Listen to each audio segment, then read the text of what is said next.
muito pouco. Quantos estão felizes com o Senhor? Convido a você a abrir na carta de Paulo aos Gálatas, capítulo 2, verso 20. Eu estive um período aí no mês passado lendo um livro didático, cristão, e a temática desse livro me chamou a atenção, que era a vida crucificada. Eu já tenho esse livro há bastante tempo, de Tozer, um grande evangelista que houve no tempo passado.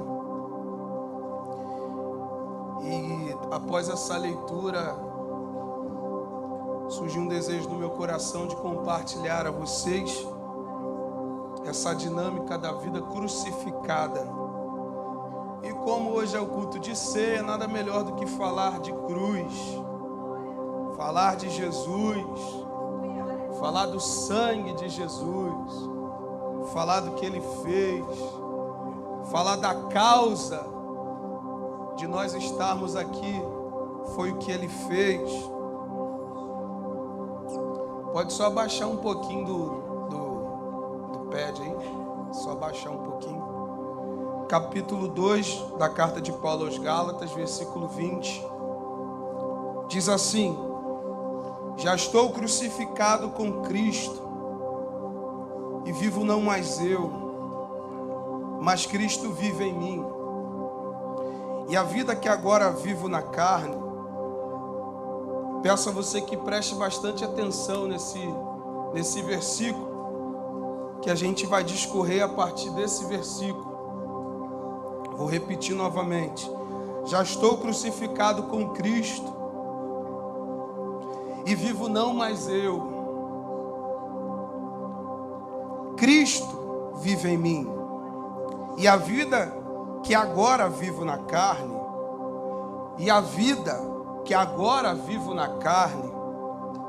vivo-a na fé do Filho de Deus, o qual me amou e se entregou a si mesmo por mim. Gostaria que você fechasse os seus olhos. Pai, nós te damos graça mais uma vez pela sua palavra, que é a tua primazia, Senhor. Que a glória seja sempre sua e não nossa. Nós só somos os teus instrumentos, ó Pai, pela misericórdia e pela graça do Senhor. Tome mais uma vez a glória para si. Ó Deus, seja exaltado, seja glorificado.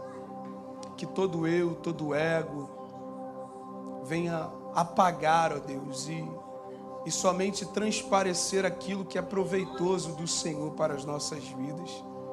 Que Satanás não tome partido nesse momento, não roube a semente lançada em nossos corações. Em nome do Senhor Jesus, amém e graças a Deus. Bom, antes da gente falar desse pequeno versículo, é um versículo muito pequeno, mas que tem muita riqueza. A gente não pode ignorar o contexto, porque logo acima, do versículo acima, 19, Paulo vai dizer que ele está morto para a lei, para viver para Deus. E algumas pessoas, elas interpretam essa fala de Paulo errada, como se Paulo estivesse morto para a lei, no sentido de que ele não mais cumpriria nenhum requisito de Deus, nenhum princípio estabelecido por Deus. Se todo princípio estabelecido por Deus estava na lei, como é que Paulo vai dizer agora que está morto para a lei? Soa contraditório. Então a gente precisa entender o texto, entender a carta, entender todo o capítulo, do porquê que Paulo utilizou depois o verso 20. Bom, tudo gira em torno de um pequeno questionamento, uma pequena desavença, onde Pedro se posiciona errado. Se você for olhar no princípio desse capítulo que lemos, o capítulo 2, Paulo vai citar a figura de Pedro, ou Cefas, que foi resistido na cara diante de todos pelo simples fato de que quando Pedro se aproximava dos gentios, ele se comportava como tal. E quando ele se afastava, vindo os judeus, ele meio que menosprezava os irmãos por conta da questão de circuncisão e não circuncisão, que era presa à aliança antiga. Então todo o contexto gira em torno disso. O que acontecia? Os homens, naquele tempo, criam que a justificação era respaldada na lei. Que lei que eles estavam falando? A única lei estabelecida era a lei mosaica. Então todo o questionamento deles era baseado nesta lei. E Paulo não fala só sobre isso aqui. Paulo fala também na carta aos Romanos, a respeito da lei. O que estava acontecendo?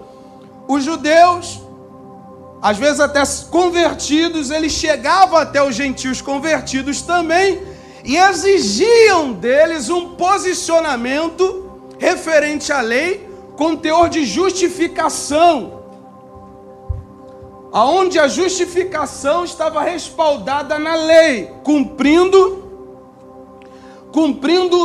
todos os requisitos da lei, eles se consideravam justos diante de Deus. Isso depois que Cristo apareceu. E Paulo está explicando que não é bem assim. Por que Paulo diz que está morto para a lei?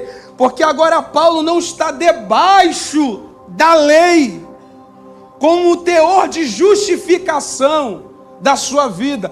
Paulo está debaixo da graça.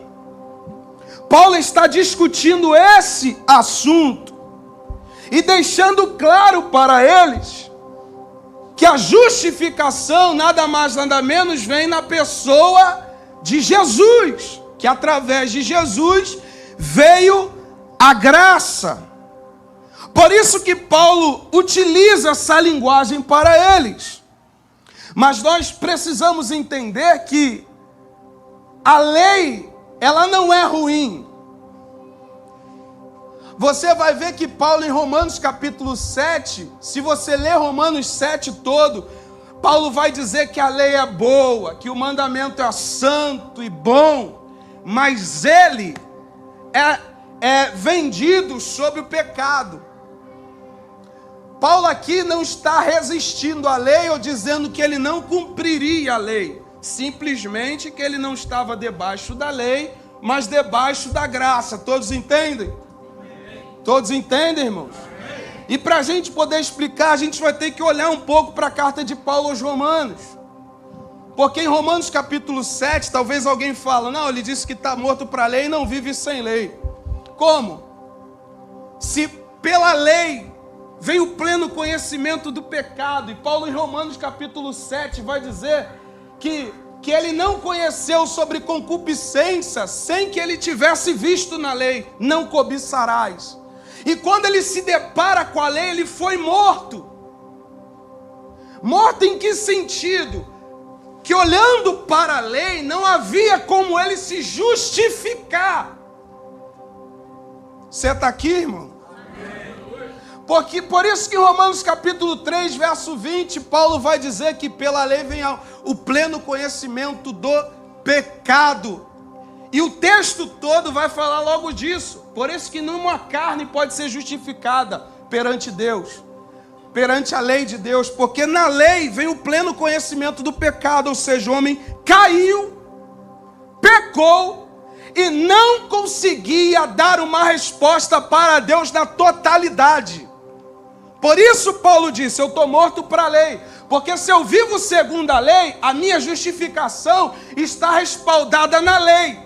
Mas como Tiago disse que se eu tropeço em um só ponto, eu já sou réu de toda a lei, todos os pontos, então se eu digo que eu não sou um assassino, mas eu cometo uma mentira, toda a lei já não se cumpre. A lei servia para quem cumpria na totalidade. Você acha que Jesus veio com qual propósito? Por que Jesus veio e morreu e cumpriu depois que ele foi obediente até a morte de cruz, ele se entrega. Porque esse era o requisito. Ele teve que cumprir para poder nos levar para essa graça. Alguém tinha que dar um veredito favorável diante de Deus. Então a gente entende o que Paulo está dizendo. A gente não vai viver sem lei. Não há possibilidade de viver sem lei, porque todos os pecados que cometemos estão esclarecidos nela. Então Paulo está explicando isso. Em Romanos capítulo 10, verso 4, ele diz que o fim da lei é Cristo, para a justiça de Deus. Então o homem olha para Deus e diz, eu quero Deus, mas olha para a lei o impede de se achegar, porque ele comete 6 pontos da lei. Quando chega no 7º, ele cai. E como na lei tinha que se cumprir tudo, o homem não era justificado perante a lei. Você consegue entender isso, irmão? Então Paulo não está abolindo, nem Jesus, depois que veio, aboliu a lei. O próprio Jesus vai dizer que ele veio cumprir. E em Mateus capítulo 5, Jesus está conversando. Jesus está esclarecendo alguns pontos. Aí Jesus vai dizer assim, vocês ouviram o que foi dito pelos antigos? Não adulterarás.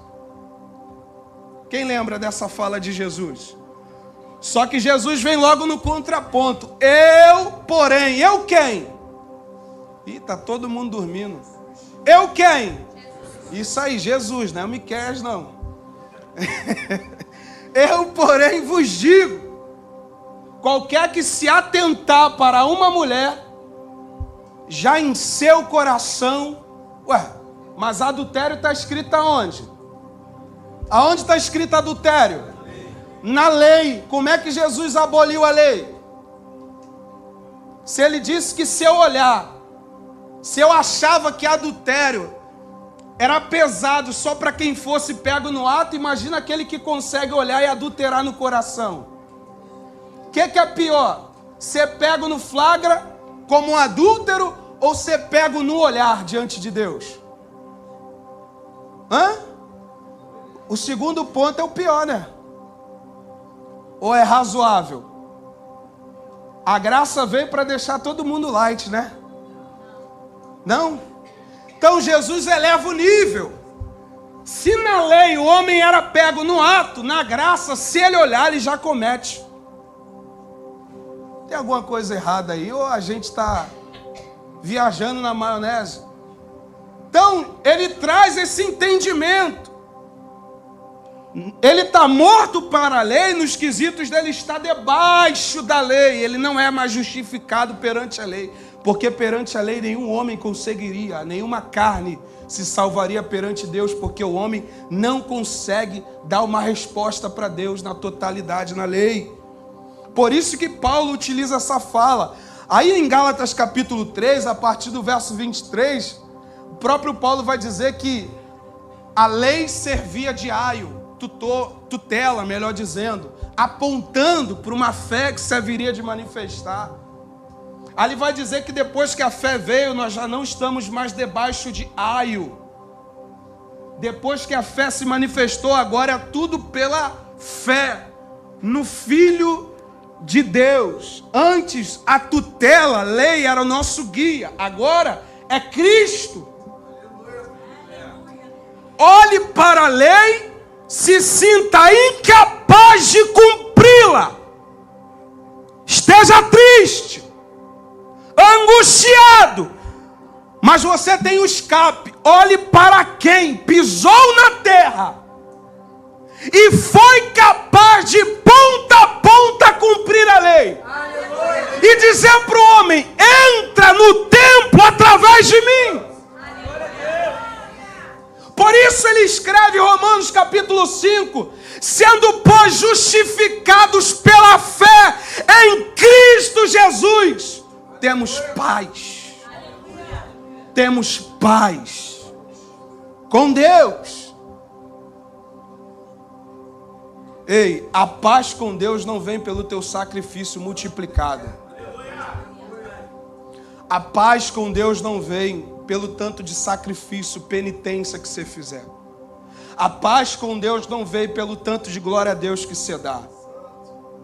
A paz com Deus não vem pelo mero esforço homem. A paz de Deus só veio quando Jesus olhou e disse: Tetelestai. Está pago. Está consumado. Quando ele olha para os céus e diz: Pai, eu te entrego o meu espírito. Aí Deus olha o cenário e diz: acabou. Agora todos que quiserem se achegar ao trono da graça terão que se deparar com o Filho de Deus. Por isso o salmista vai dizer: olha para o Filho e beija ele. Olha para o Filho e se agarra nele. Você só tem paz por causa dele. A paz com Deus veio por ele.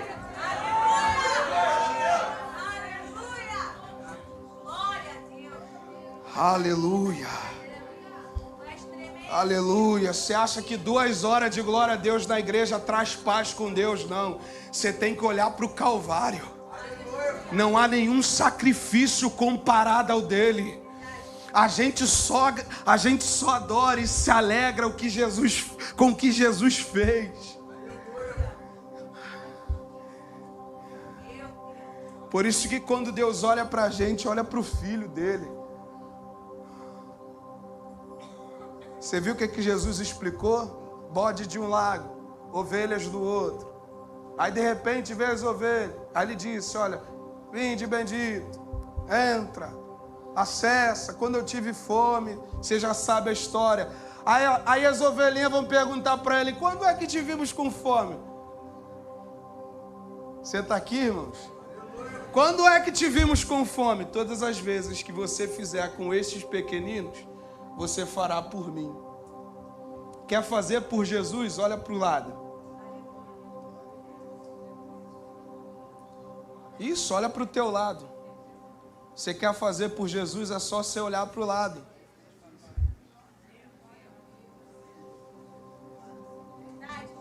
Olha Deus medindo o amor. Falou assim: como é que você diz eu te amo, Senhor? Se quando você olha para o lado, você não tem reciprocidade. Deus é amado quando a gente olha para o lado. Ó Deus, eu estou tão distante de você, coloquei alguém. Não é plena ainda, mas fala de mim. Coloquei alguém do teu lado, me representando na terra, e você não consegue me adorar.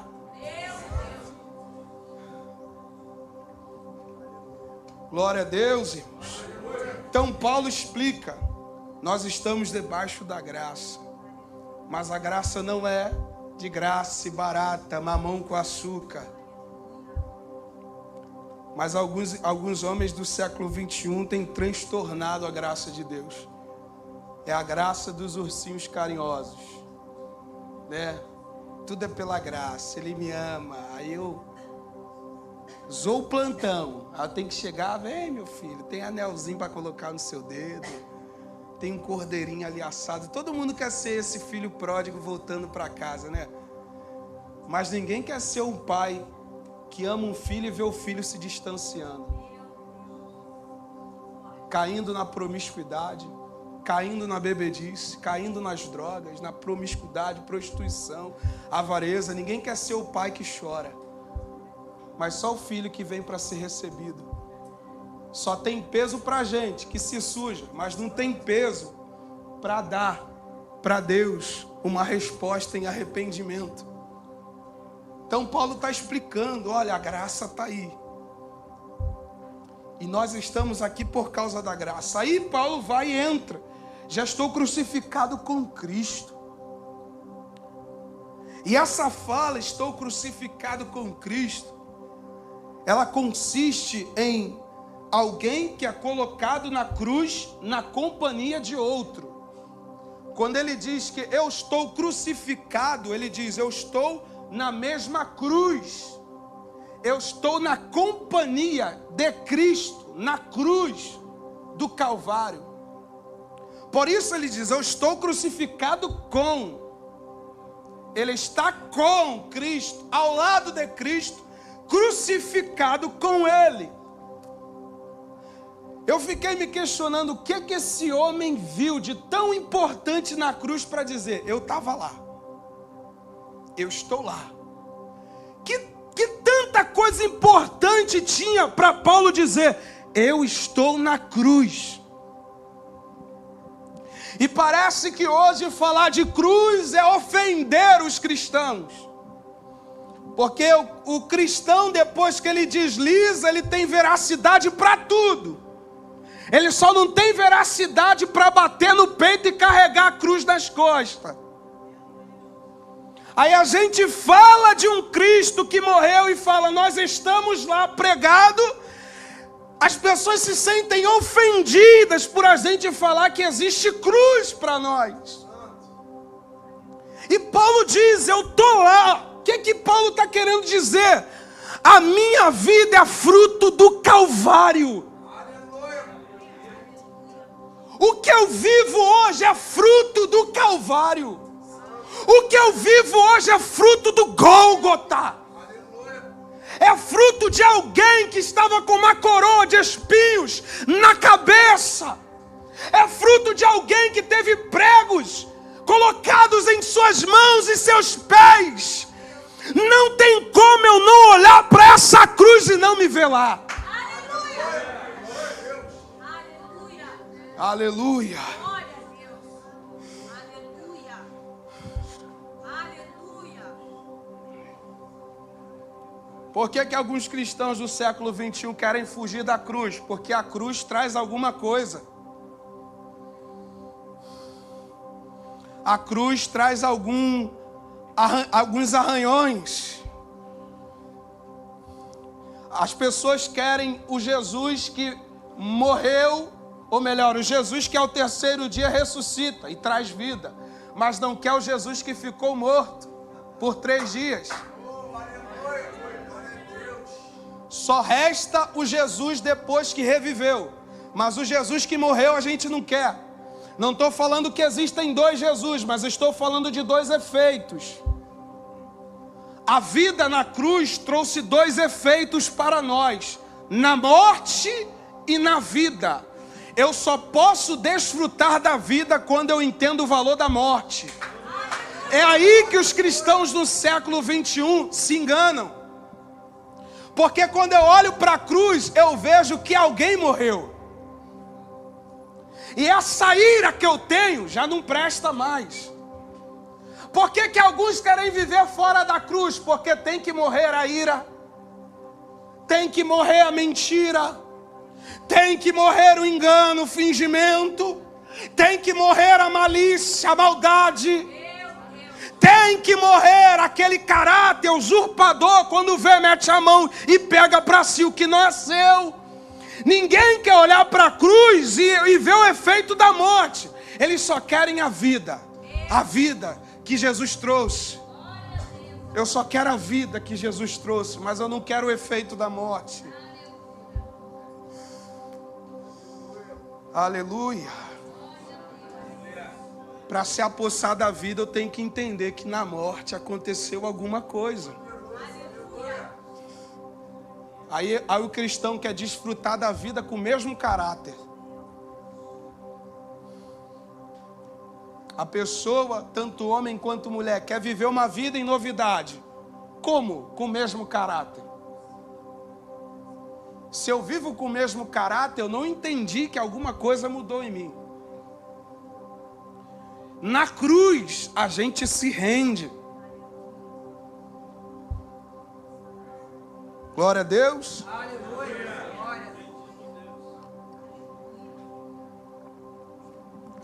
Aí Paulo diz: já não vivo mais eu. Olha o que Paulo está dizendo. Depois que eu entendi que eu estou na mesma cruz que ele, meu corpo, minhas regras não existem mais.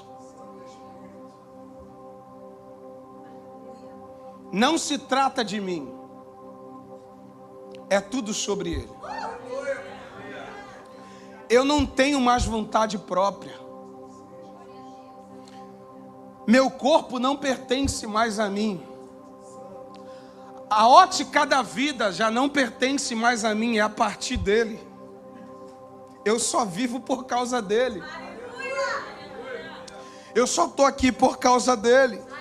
Já não vivo mais eu. Paulo está dizendo, ei, morreu meu velho homem. Romanos 6,6. Coloca Romanos 6,6 e deixa aqui. Romanos capítulo 6, versículo 6 e deixa aqui. Ele vai dizer que no batismo da morte, olha, sabendo isto, que o nosso velho homem foi com ele crucificado, para que o corpo do pecado seja desfeito. Olha, o nosso velho homem morreu. Por isso Paulo diz, já não vivo mais eu. Eu era um cão raivoso. Eu achava que eu estava sendo justo. Eu arrastava até cristãos, crianças, homens e mulheres. Mas depois que eu me deparei com Gólgota, já não vivo mais eu. Aquele homem sanguinário já não mais faz parte de mim. Aquele caráter mentiroso já não cabe mais a mim. Porque o meu velho homem morreu. Já não vivo mais eu. Agora não. Existem alguns irmãos que acham que podem escolher para tudo. Aí depois que o resultado dá errado, mas ninguém nunca me falou isso, não, irmão. Depois que a gente entende que morreu e ressuscitou com Cristo, nós devemos prestar a Ele alguma coisa, no mínimo reverência. No mínimo dizer, Deus, o que o Senhor quer de mim. Olha para o teu irmão e fala, você não vive mais você. Diz mais uma vez que ele não escutou. Diz para ele, você não vive mais você.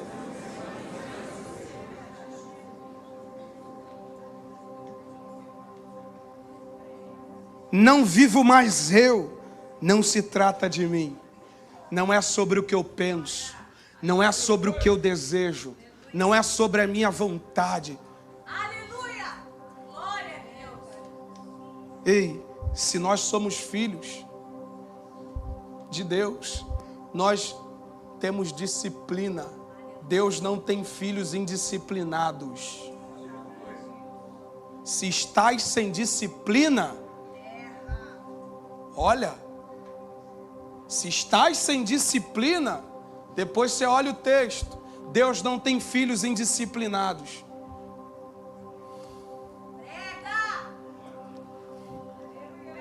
Ele me disciplinou, é claro, você é filho dele, ele tem que te punir para você dar uma resposta. Olha o que o salmista disse, olha, ele me moeu, ele me quebrou, e foi bom ele ter me quebrado, para que eu aprendesse a não andar errado. Esse é o filho. Agora, o que anda sem disciplina, ele não tem pai. Filho que anda sem disciplina não tem pai, porque quando tem pai, o pai quebra.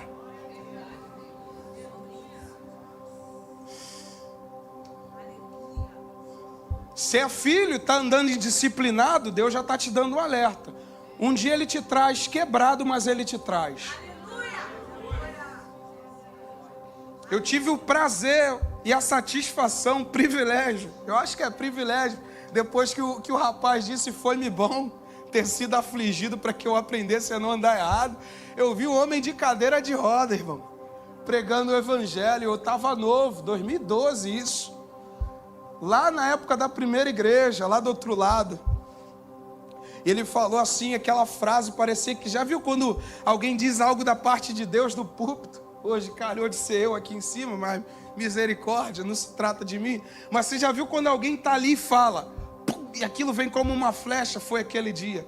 Ele disse assim, ó, você que está aqui, se você não vier pelo bem, estas duas pernas têm que te servir de algum exemplo. Eu vim assim, ó. Não queira vir assim, não. Mas isso é só com o filho, irmão. Quando Deus olha o que Deus fez com Saulo, irmão. Estava fora da casinha, Deus vai lá, cega o homem, deixa o homem cego por um tempo, depois faz um dos grandes ganhadores de almas do século daquele tempo. Por quê, irmãos? Deus queria ele. Olha o que ele diz para Ananias: vai lá, porque ele para mim é... Ah, você sabe da frase, né?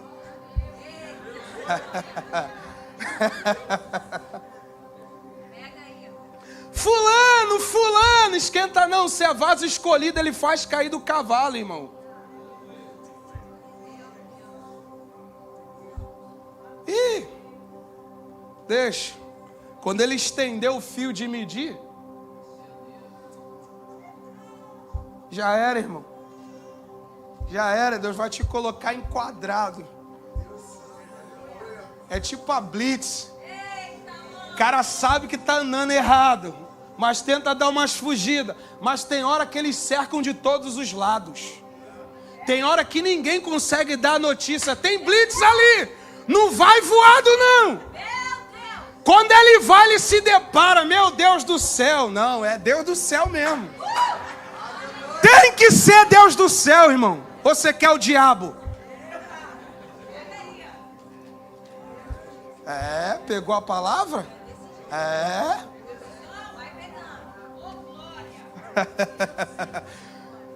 É, irmão. Ó, já não vivo mais eu. Aí ele diz: Cristo vive em mim. E esse viver que agora tenho na carne, ele está falando dessa habitação, desse corpo carnal. Essa vida que eu tenho na carne, eu vivo na fé do Filho de Deus. Antes da gente entender isso aqui, o que aconteceu? A queda trouxe um transtorno em dois aspectos na vida humana. A primeira, na questão moral, e a segunda, na questão espiritual. Quantos aspectos? Ah, tá todo mundo ligado aí, hein? Cajadada na cabeça. Misericórdia. Em dois aspectos, moral e espiritual. No espiritual houve um nível de afastamento por causa do pecado. E em questão moral, o homem passou a ter um caráter deturpado. O homem passou a falar a mentira. E quando eu falo homem, eu sempre reforço: o ser humano. Vou tirar essa linguagem. O ser humano passou a falar mentira. O ser humano passou a enganar. O ser humano passou a omitir. O ser humano passou a roubar. O ser humano passou a furtar. O ser humano passou a ansiar por aquilo que não é dele. Sabe o que é isso? Resultado de queda. Transtorno moral. A pessoa não consegue cumprir princípios básicos, nem bíblicos. Princípios básicos de questão moral. Viu uma carteira cair? Essa carteira tem dono. Você viu quem deixou cair? Mas quando o homem sofreu a ação, o caráter dele foi deturpado. Moralmente, ele se torna um enganador. Ele pega o que não é dele e bota no bolso. Isso é um caráter deturpado. Por isso que Jesus teve que vir, para resolver o BO da humanidade. Então, nesses dois aspectos, quando Paulo disse que o viver que ele tem agora, ele vive na fé, no Filho de Deus, Paulo está falando de um processo de transformação a partir de um ponto de vista de quem está diante de Cristo.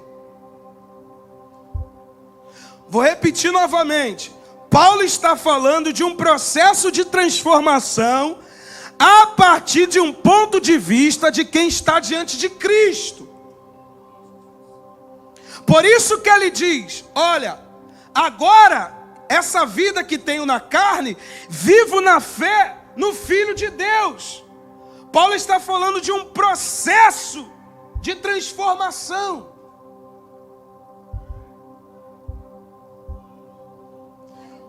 Por isso que Paulo ele reforça que esse viver que ele tinha na carne, ele vive na fé.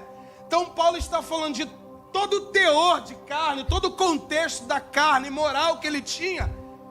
Ele já não se inclina mais, porque ele se deparou com alguém que foi Deus o suficiente para influenciar a vida dele em dois aspectos: moral e espiritual. E para nós entendermos melhor, eu vou precisar ir para Romanos capítulo 8. O que Deus fez comigo? Para entender o que Paulo disse, agora a vida que eu tenho, eu vivo na fé, no Filho de Deus. Coloca aqui Romanos capítulo 8, versículo 1.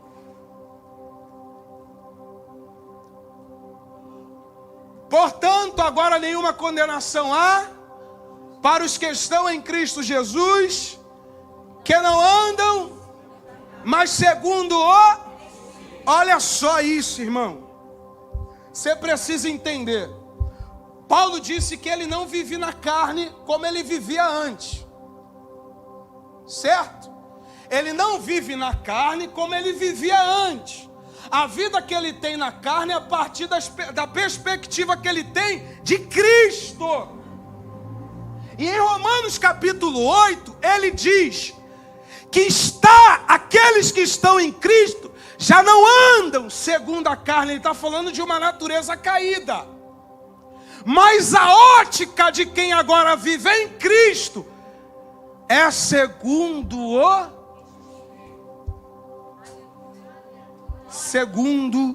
o Espírito.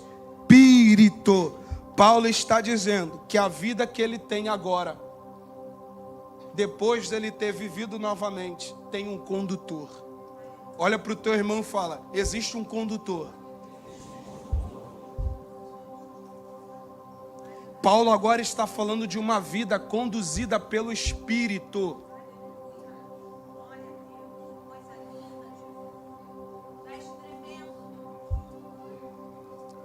Não tem como fugir dessa questão sem Jesus do nosso lado, sem o Espírito como o nosso auxiliar. Por isso que Jesus disse: eu vou para o Pai, mas deixarei outro. E essa palavra outro tem o sentido de ele vem na mesma proporção que eu. Eu não sou indiferente dele. Tudo que ele fizer não vai abafar aquilo que eu fiz. Muito pelo contrário, ele vai conduzir você. Ele vai direcionar você. E a vida que eu tenho agora, eu vivo na fé no Filho de Deus. Como? Tendo o Espírito Santo como guia.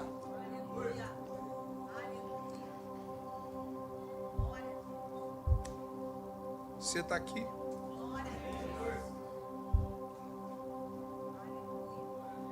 Aí a gente entende por que Romanos capítulo 6, verso 6, ele disse lá, coloca aqui novamente Romanos 6,6, que o velho homem foi com ele crucificado para que o corpo do pecado seja desfeito. Eu não li o restante porque eu ia voltar aqui novamente, a fim de que não sirvamos mais ao pecado. Esse é o resultado de quem tem o Espírito como guia.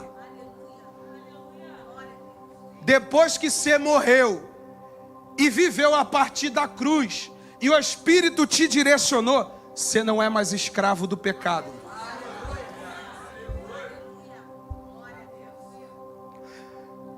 Eu entrei aqui, Miqueias, a minha situação é a pior. Eu cometi o pior pecado que existe na face da terra. Eu estou ruim, eu não estou bom, eu estou quebrado. Não existe solução para mim.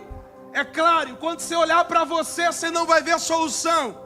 Mas se você olhar para o Gólgota, para o Calvário, para a cruz, você vai ver que é possível ter uma novidade de vida. Se você confessar a Cristo como o Senhor da tua vida, e o Espírito te conduzir, você não é mais escravo. E o que ele está falando aqui? Servir como escravo. Se eu não sou escravo do pecado, de quem eu sou escravo? Alguém me ajuda aí, pelo amor de Deus. De quem eu sou escravo agora? Eu sou escravo do Senhor. A partir do Espírito, você sai de uma condição de condenado e entra na condição de justificado.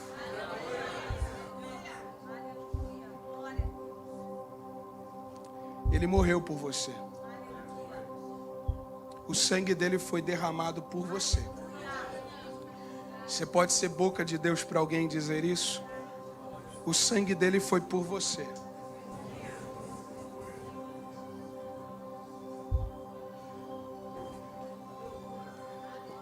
Ei, diante do Senhor, do Espírito de Deus, você só é escravo porque você não entendeu a filiação. Escute isso. Você só continua como escravo do diabo e do pecado porque você não entendeu o que é a filiação. O que Jesus fez na cruz esmagou o diabo e livrou o homem da jaula e das algemas. Todos os pecados, Isaías disse, estava tudo sobre ele.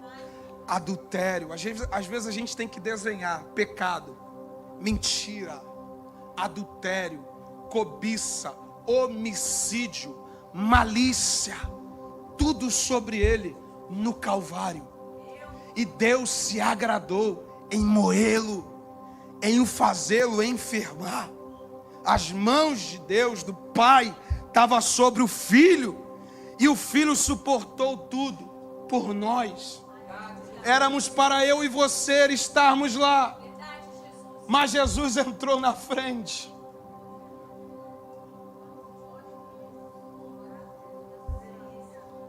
Aí alguém vê o adúltero do caráter passado entrando no templo. Você não pode. Jesus me libertou. Alguém vê o mentiroso entrando nos átrios do Senhor e vai perguntar: o que você está fazendo aqui? Jesus me libertou. Jesus me salvou. Eu estou aqui por causa dele. Eu só consigo adorar por causa dele. Antes o meu lugar de habitar era dentro de um prostíbulo. Antes eu não conseguia viver longe dos bares. Eu não conseguia viver longe das raves. Eu não conseguia viver longe dos bailes de comunidade. Eu não conseguia viver longe de um baseado. Todos que me viam drogado. Todos que me viam na sarjeta, no lamaçal, todo quebrado, todo moído, sem roupa, talvez até nu.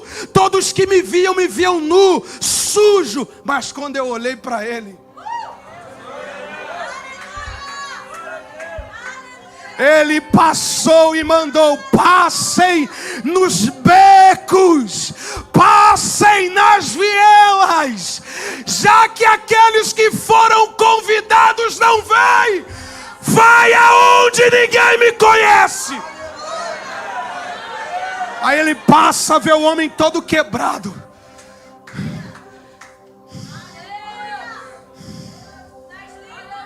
Ele passa, ele vê o homem todo quebrado, Raquel. Ele vê uma mulher toda quebrada, condenada pela sociedade. Jesus para do lado dela e fala: me dá um copo d'água.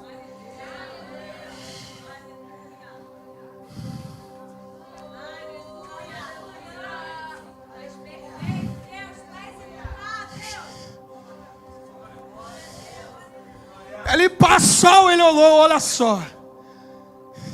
Ninguém aceita ele, mas eu aceito. Vem pra cá. Deixa eu mudar você. Ei, você que entrou aqui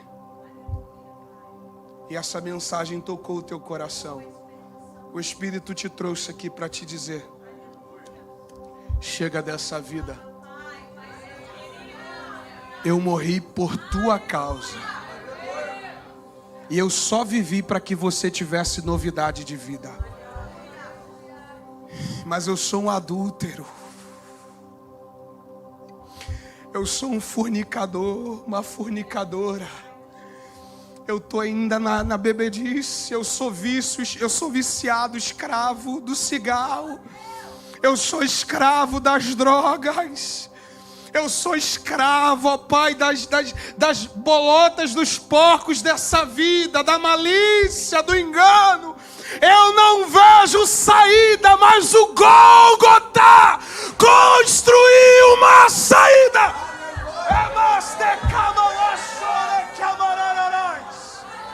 O Gólgota construiu uma saída.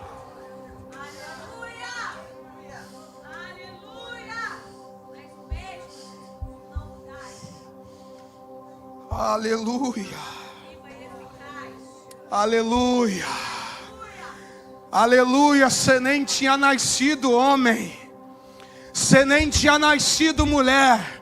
E o Gólgota já tinha traçado o caminho para você.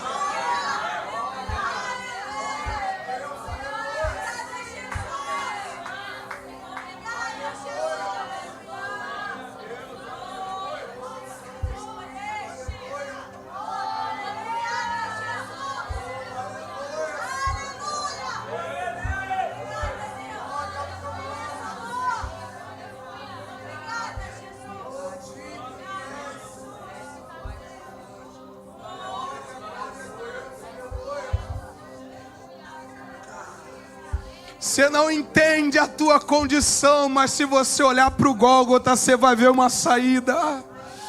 Você vai ver alguém que estava lá e ressuscitou só para te mostrar o caminho.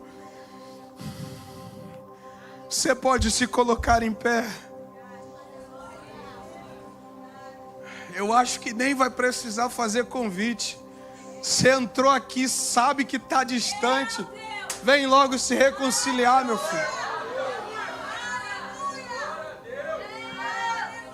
Eu não vou nem te perguntar se você quer. O Gólgota está diante de você. Jesus é o suficiente para te convencer hoje. O Espírito é o suficiente para te convencer hoje. Eu estava longe, Miqueias. Entrei aqui todo quebrado, ninguém sabia. Ninguém sabe a minha condição. Eu estava lá jogado, mas eu ouvi alguém dizer: vai lá, deixa Deus se encarregar da tua vida. Onde está você? Vem aqui à frente para nós orarmos.